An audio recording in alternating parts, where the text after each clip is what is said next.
भक्तों, जब जब धरती पर पाप बढ़ता है, आदि शक्ति दुर्गा माता ने पापियों का नाश करने और भक्तों का उद्धार करने के लिए अवतार लिया है। माता वैष्णो देवी को कलयुग में भी सर्वाधिक पूजा जाता है। आइए माता वैष्णो की जन्म की कथा आप सबको सुनाते हैं।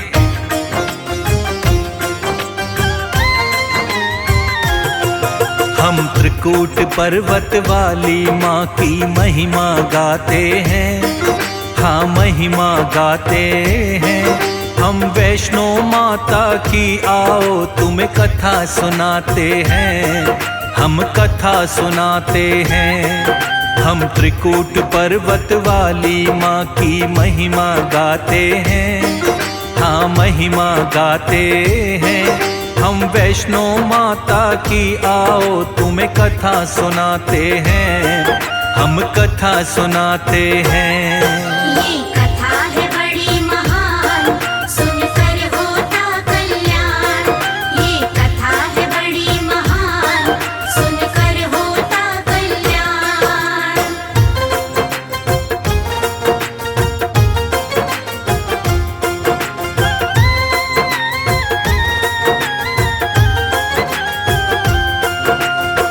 वैष्णो देवी माता का त्रिकूट पर्वत पर सुंदर भवन बना हुआ है। यहाँ माता पिंडी रूप में विराजमान हैं। यहाँ माता के दर्शन करने के लिए प्रतिदिन लाखों श्रद्धालु आते हैं और माता का दर्शन करके मन वांछित फल प्राप्त करते हैं।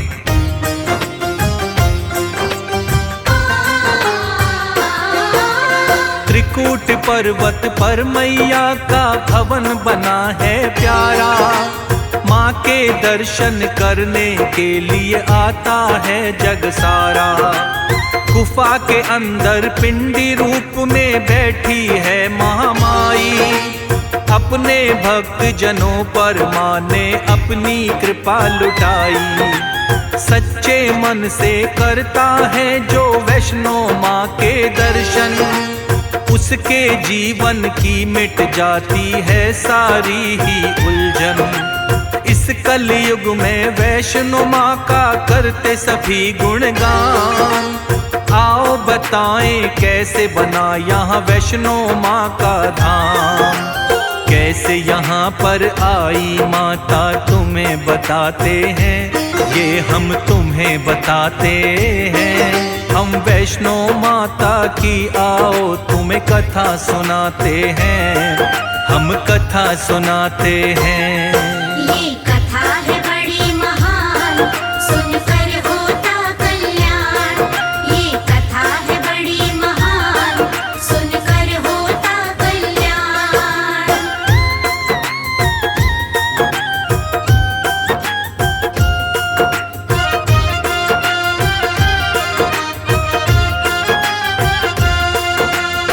त्रेता युग में जब दैत्यों का आतंक बढ़ने लगा तो माता काली, लक्ष्मी, सरस्वती तीनों ने मिलकर एक कन्या को प्रकट किया और इस कन्या ने रत्ना सागर नामक राजा के घर में त्रिकुटा नामक पुत्री के रूप में जन्म लिया, जो आगे चलकर वैष्णो माता के नाम से प्रसिद्ध हुई।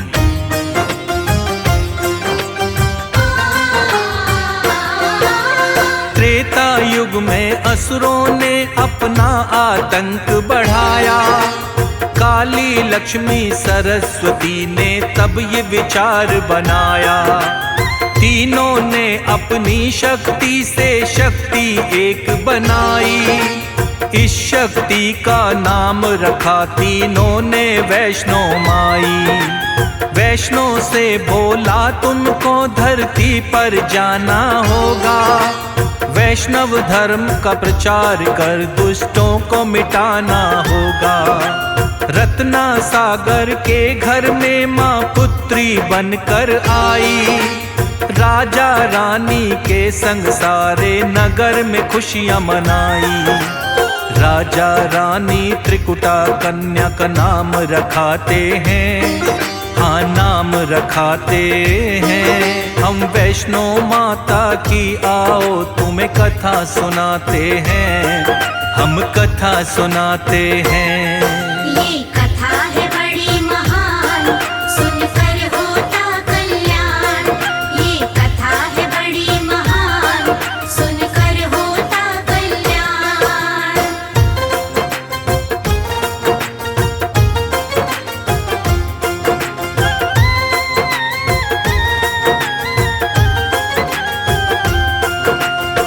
त्रिकुटा अब धीरे धीरे बड़ी होने लगी थी, किंतु उनका राजमहल में मन नहीं लगता था।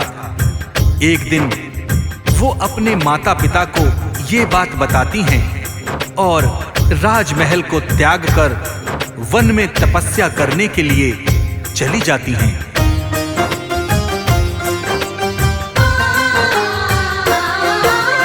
कन्या धीरे धीरे भक्तों अब तो बड़ी हुई थी। एक दिन अपने माता पिता से मन की बात वो बोली, राजपाठ में मेरा मन बिल्कुल भी नहीं है लगता। मैं चाहती हूँ वन में जाकर कर लूं कठिन तपस्या। ऐसा कहकर महल को छोड़ वो वन में चली जाती है। कई वर्षों तक कठिन तपस्या वन में वो करती हैं। पूर्ण रूप से वन में रहकर उसने समय बिताया। सागर के तट पर कन्या ने अपना ध्यान लगाया। ध्यान मग्न महामाई को हम शीश नवाते हैं, हम शीश नवाते हैं। हम वैष्णो माता की आओ तुम्हें कथा सुनाते हैं, हम कथा सुनाते हैं। ये कथा है बड़ी महान, सुनकर होता कल्याण। ये कथा है बड़ी महान, सुनकर होता कल्याण।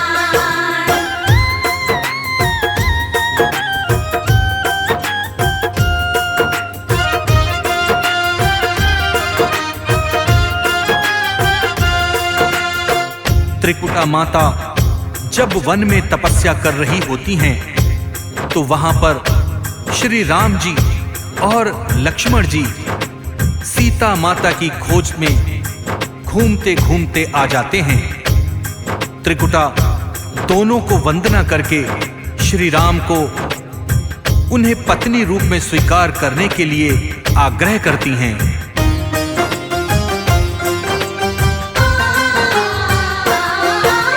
दूजी तरफ प्रभु राम और लक्ष्मण वन भटक रहे थे। सीता को ले गया था रावण, सीता को खोज रहे थे। भटकते भटकते राम लखन त्रिकुटा के पास में आए। देख के उन दोनों को त्रिकुटा मन ही मन हर्षाए। प्रभु राम के सामने त्रिकुटा ने ये प्रार्थना की थी, आपका ध्यान लगाती हूँ मुझे बना लो अपनी पत्नी। पत्नी रूप में सीता जी हैं अभी तो मेरे साथ। पूर्ण नहीं हो सकती तुम्हारी इसीलिए ये बात। प्रभु राम जी त्रिकुटा को आगे समझाते हैं, आगे समझाते हैं। हम वैष्णो माता की आओ तुम्हें कथा सुनाते हैं, हम कथा सुनाते हैं। ये कथा है बड़ी महान, सुनकर होता कल्याण। ये कथा है बड़ी महान, सुनकर होता कल्याण।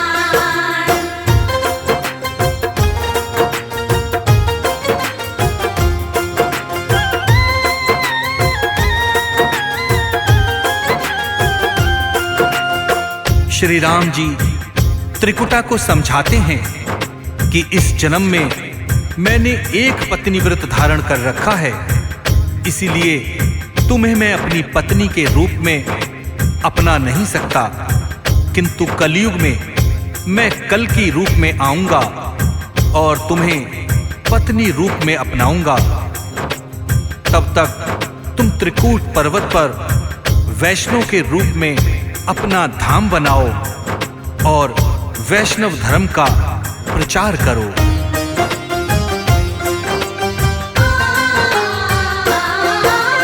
कलयुग के अंदर में कल की रूप में जब आऊंगा, उसी जन्म में पत्नी रूप में तुमको अपनाऊंगा। तब तक त्रिकूट पर्वत पर तुम अपना धाम बनाओ, वैष्णव बनकर वैष्णव धर्म को जग में तुम फैलाओ। प्रभु राम ने त्रिकुटा माता को ऐसे समझाया, महामाई ने त्रिकूट पर्वत पर अब डेरा जमाया। एक दैत्य था भैरव नाम का बड़ा ही अत्याचारी, भक्तों की खातिर वैष्णो माँ भैरव को संहारी। भैरव को माँ ने कैसे संहारा आओ बताते हैं, हम आओ बताते हैं। हम वैष्णो माता की आओ तुम्हें कथा सुनाते हैं, हम कथा सुनाते हैं। ये कथा है बड़ी महान, सुनकर होता कल्याण। ये कथा है बड़ी महान, सुनकर होता कल्याण।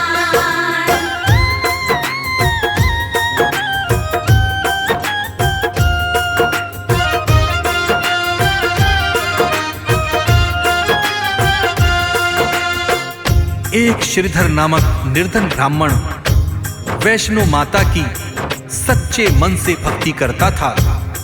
एक दिन माता ने उसे दर्शन देकर माँ के नाम का एक वैष्णव भंडारा करने के लिए कहा। माता की आज्ञा समझकर श्रीधर भंडारे की तैयारी में जुट जाता है और संपूर्ण गांव को भंडारे का न्योता भी दे आता है।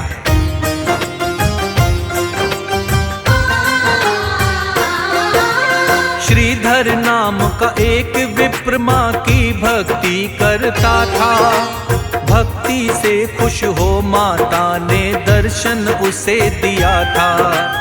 श्रीधर को सपने में आकर माँ दर्शन देती हैं, मेरे नाम का भंडारा करवाओ माँ कहती हैं। श्रीधर बोला मैं निर्धन हूँ कैसे करूँ इंतजाम। माँ ने कहा मेरी कृपा से बनेगा सारा काम। श्रीधर ने भंडारे का अब आयोजन करवाया। प्रातः उठकर सारे गांव को भंडारे में बुलाया। गांव के सारे लोग ये सुनकर चकित हो जाते हैं, हाँ चकित हो जाते हैं। हम वैष्णो माता की आओ तुम्हें कथा सुनाते हैं, हम कथा सुनाते हैं। ये कथा है बड़ी महान, सुनकर होता कल्याण। ये कथा है बड़ी महान, सुनकर होता कल्याण।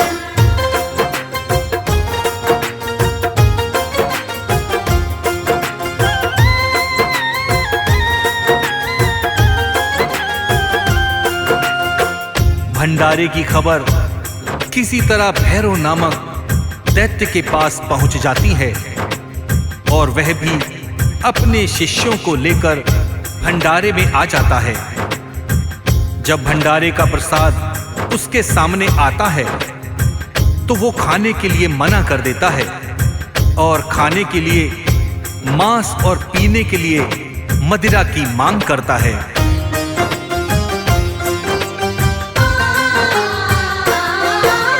भैरव नाम का एक दैत्य था बड़ा ही आताताई। उसके चेलों ने भंडारे की उसको खबर बताई। अपने चेलों के संग भंडारे में चला वो आया। अपने सामने वैष्णव भोजन जब था उसने पाया। वो बोला मेरी खातिर तुम मांस मदिरा लाओ, घास फूस के जैसा भोजन मुझको नहीं खिलाओ। कन्या रूप में वैष्णो माता उसके पास में आई। वैष्णव भंडारा है ये भैरों को आके बताई। सुंदर कन्या देख के भैरों चकरा जाते हैं, भैरों चकरा जाते हैं। हम वैष्णो माता की आओ तुम्हें कथा सुनाते हैं, हम कथा सुनाते हैं। ये कथा है बड़ी महान, सुनकर होता कल्याण। ये कथा है बड़ी महान, सुनकर होता कल्याण।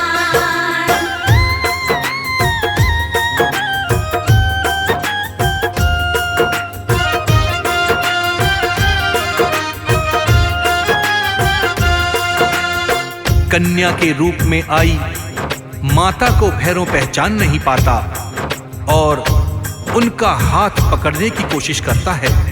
माता अपना हाथ छुड़ाकर भागती हैं और एक गुफा में जाकर छिप जाती हैं। भैरव भी वहां पीछे पीछे आ जाता है।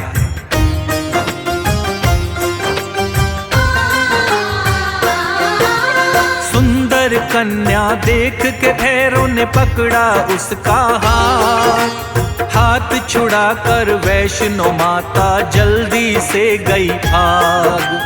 माता के पीछे पीछे अब भागा था भैरवनाथ। एक गुफा में जाकर मैया छुप गई थी चुपचाप। गुफा के द्वारे माता ने कर दिए खड़े हनुमान। भैरव और हनुमान दोनों में खूब हुआ संग्राम। काफी समय तक युद्ध का कोई निर्णय हो नहीं पाया। जगदम्बे महाशक्ति को इस बात पे क्रोध था आया।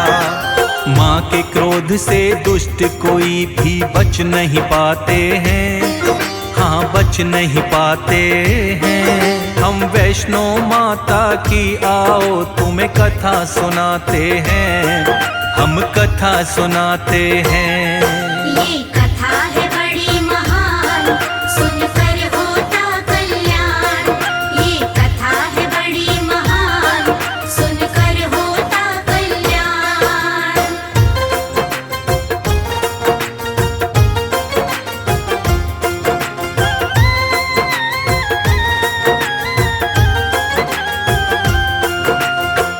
जब हनुमान जी और भैरव में से कोई भी युद्ध में नहीं हारता तो माता गुफा से बाहर आकर अपने त्रिशूल से भैरव का सिर काट देती हैं।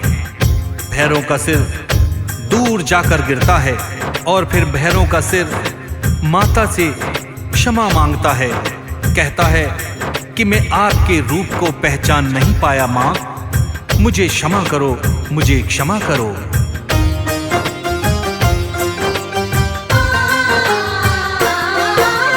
क्रोध में भरकर महामाई तब गुफा से बाहर आई।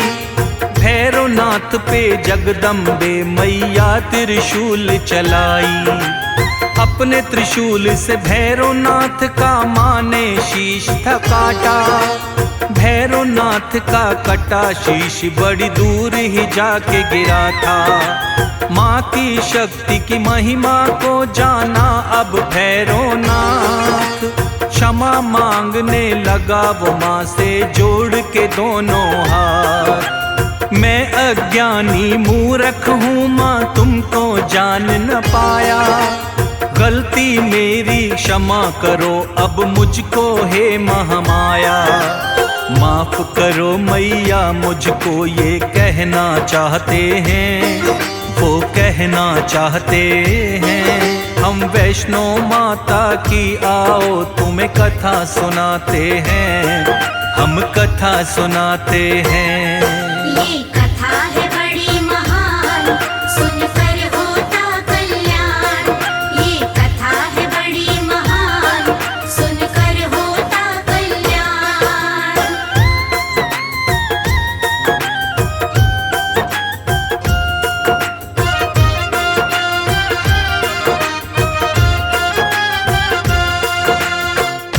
भैरों के माफी मांगने पर माता उसे क्षमा कर देती हैं और वरदान भी देती हैं कि मेरे दर्शन करने के पश्चात जो भी भक्त तेरे दर्शन करने आएंगे उनकी यात्रा तभी सफल मानी जाएगी।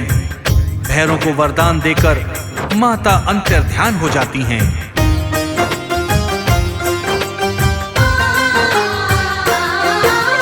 भैरों बोला, माँ जगदम्बे दे दो मुझे वरदान, मुझको वर दे करके मैया कर दो मेरा कल्याण। क्षमा किया मैया ने उसको और दिया वरदान, पूजा जाएगा कलयुग में तेरा भी ये स्थान। मेरे दर्शन करने के लिए जो साधक आएंगे, मेरे बाद में तेरे भी वो दर्शन कर पाएंगे। सफल तभी उस साधक की वो यात्रा पूरी होगी। ऐसा कहकर महारानी तब अंतर ध्यान हुई थी। करुणामयी माता की आओ करुणा पाते हैं, माँ की करुणा पाते हैं। हम वैष्णो माता की आओ तुम्हें कथा सुनाते हैं, हम कथा सुनाते हैं। ये कथा है बड़ी महान, सुनकर होता कल्याण। ये कथा है बड़ी महान, सुनकर होता कल्याण।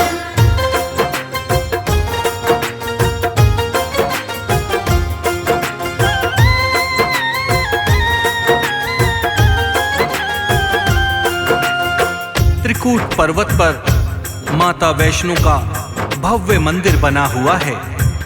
यहाँ गुफा के अंदर माँ काली, माँ लक्ष्मी और माता सरस्वती पिंडी के रूप में विराजमान हैं। प्रतिदिन लाखों श्रद्धालु यहाँ आकर माँ के दर्शन करते हैं और उसके बाद भैरव मंदिर में जाकर उनके दर्शन करते हैं। कलयुग में माता वैष्णो की महिमा अपरंपार है। यहाँ से कोई भी खाली हाथ नहीं जाता। बोलो जय वैष्णो मैया की।